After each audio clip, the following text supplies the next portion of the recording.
जो आज हम देखेंगे कि गुणनखंड कैसे ज्ञात करते हैं। यहाँ पर जैसे एक क्वेश्चन लिखा हुआ है 6a वर्ग b प्लस 18ab वर्ग, इसके गुणनखंड ज्ञात कीजिए।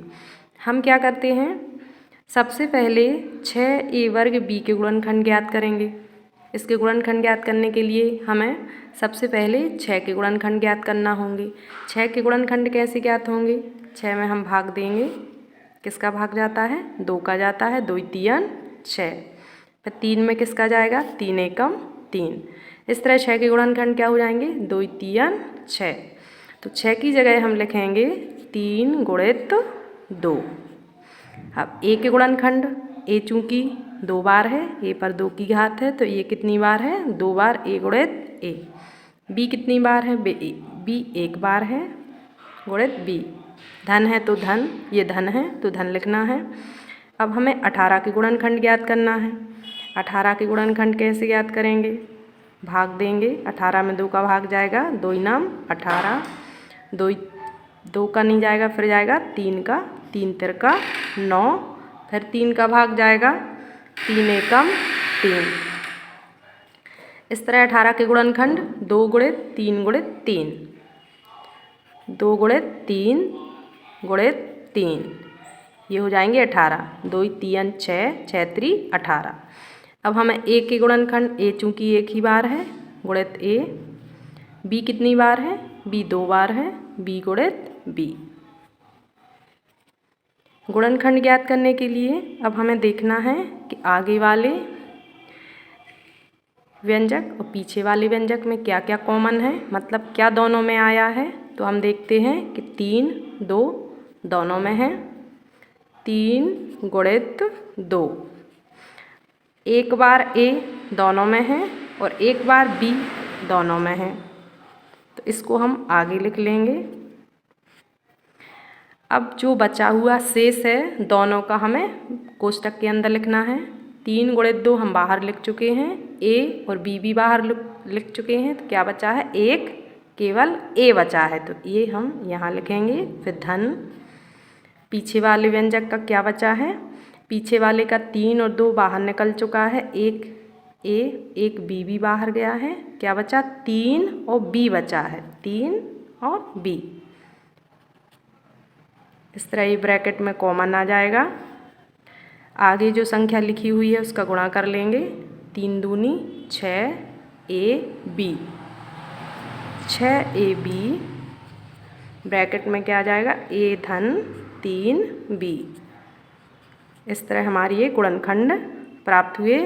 क्यों, क्योंकि इसका गुणा इससे है, इसलिए इन दोनों को क्या कहेंगे कि ये इसके गुणनखंड हैं। बच्चों अब हम नेक्स्ट क्वेश्चन के भी गुणनखंड ज्ञात करेंगे। तो इसमें हमें सबसे पहले किसके गुणनखंड ज्ञात करना है, 18x फिर 3 की घात x घन के गुणनखंड। 18 के गुणनखंड क्या होते हैं, 18 के हम बाजू में गुणनखंड ज्ञात कर लेंगे। 18 में किसका भाग जाता है, 2 का, 2 नाम 18, 9 में जाता है 3 का, 3 तिरका 9, 3 एकम 3। इस तरह 18 के गुणनखंड 2 गुणित 3 गुणित 3, ये यहाँ हम लिख लेंगे, 3 तिरका 9 दूनी 18। x कितनी बार है, x पे 3 की घात है, मतलब x 3 बार है, x गुणित x। फिर लिखना है गुणनखंड किसके, 12x पे 4 की घात के। सबसे पहले हम 12 को तोड़ लेंगे।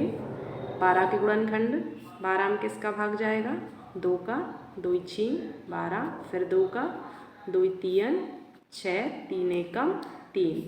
12 के गुणनखंड, 2 दूनी 4 3 12, 2 गुणित 2 गुणित 3, ये भी हम यहाँ लिख लेंगे, 2 गुणित 2 गुणित 3।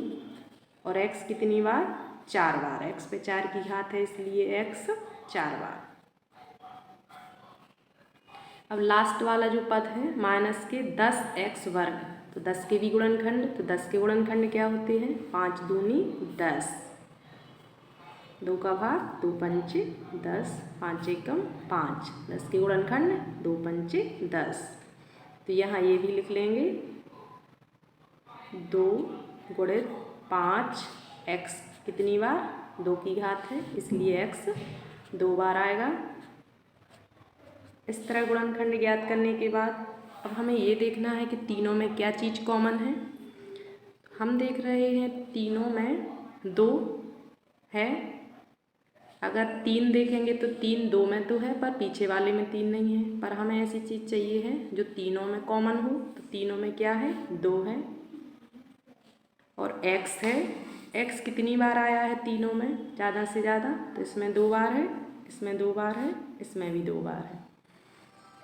तो ये x यहाँ हम बाहर लिख लेंगे, कॉमन निकालेंगे इसको।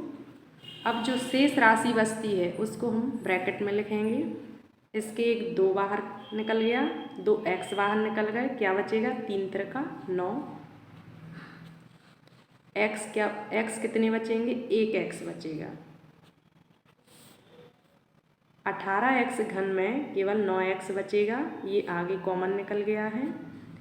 12x घन में यहाँ हम देखेंगे क्या क्या कॉमन निकल गया, 1 2 बाहर लिख दिया है, 2x बाहर लिख दिए हैं, तो 1 बचेगा 2 और 1 बचेगा 3, मतलब 3 दूनी 6 बाहर बचेंगे। x कितने, x बचेंगे 2x बचे, मतलब x पे 2 की घात। फिर ऋण 2 गुणित 5 x गुणित x, इसमें क्या कॉमन निकला है, 2 बाहर गया है, 2 बार x बाहर गया, तो 1 5 और ऋण बचेगा, ऋण 5। ब्रैकेट करेंगे बंद। ये जो कॉमन लिया था इसका गुणा करेंगे, 2x वर्ग, और जो कॉमन लिया है ये ब्रैकेट में लिखा है, इसको लिख लेंगे। इस तरह हमारे गुणनखंड क्या प्राप्त हुए, 2x वर्ग और ब्रैकेट में ये लिखा है, ये हमारे गुणनखंड है।